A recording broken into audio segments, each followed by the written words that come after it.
Binasura ni Pangulong Bongbong Marcos ang panukalang tapyas sa taripa sa bigas para mapababa ang presyo nito sa mga palengke. Ayon pa sa Pangulo, walang kakulangan sa supply ng bigas, sabay banat sa mga hoarder at smuggler. Saksi si Ian Cruz. Natapos na ang pamamahagi ng cash assistance sa maliliit na rice retailer sa Pateros na apektado ang kita dahil sa price cap sa bigas. Bagamat hindi raw kayang punan ng 15,000 pesos na ayuda ang kanilang lugi. Kulang, pero napakalaking tulong po kasi syempre di kami na lang po ulit mag-a-adjust. Malaking bagay ito para sa tindahan para mapunan yung kahit yung konting loss namin. Lahat ng affected ay nabigyan na at syempre ang magiging problema lang natin dito pag matatagalan pa rin yung mababang presyo ng supply. Sabi ni Pangulong Bongbong Marcos, wala naman talagang kakulangan sa supply ng bigas sa bansa. Kagagawan lang daw ito ng mga smuggler at hoarder. Desidido po ako na ang buong puwersa ng pamahalaan na matigil na ang mga illegal na operasyong ito. Kanina, ipinamahagi sa Maynila ang ilang nakumpiskang smuggled na bigas.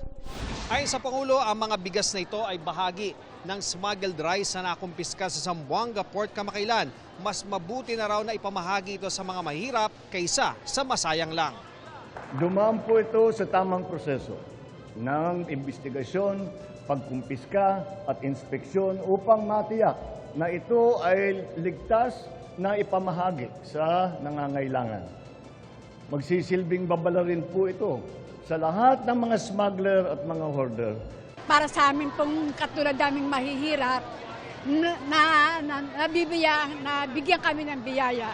Makakain namin sa mga isang buwan siguro, kakainin namin to. Malaking tulong para sa 1,000 4-piece beneficiaries na nabigyan, lalo't hanggang kahapon, umaabot pa rin sa 43 pesos ang regular milled, 49 pesos naman ang well-milled. Lampas sa itinakdang 41 pesos at 45 pesos na price cap. Pero kung tutuusin daw, sabi ng Department of Agriculture, nagmura na ito. Kaya ang tanong, aalisin na ba ang price cap? Dalawang araw pa bumaba, 3 araw pa eh. So siguro after 1 week, saka natin malalaman kung ibaba o aalisin.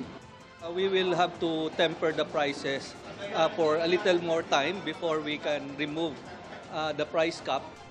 Sabi ng National Food Authority, namimili na sila ng palay sa halagang 19 hanggang 23 pesos per kilo na magsisilbi raw buffer stock. Para mapababa ang presyo ng bigas, naunang iminungkahi ang pansamantalang pagtapyas ng taripa sa mga imported na bigas. Pero nireject na ito ng Pangulo ayon sa Presidential Communications Office.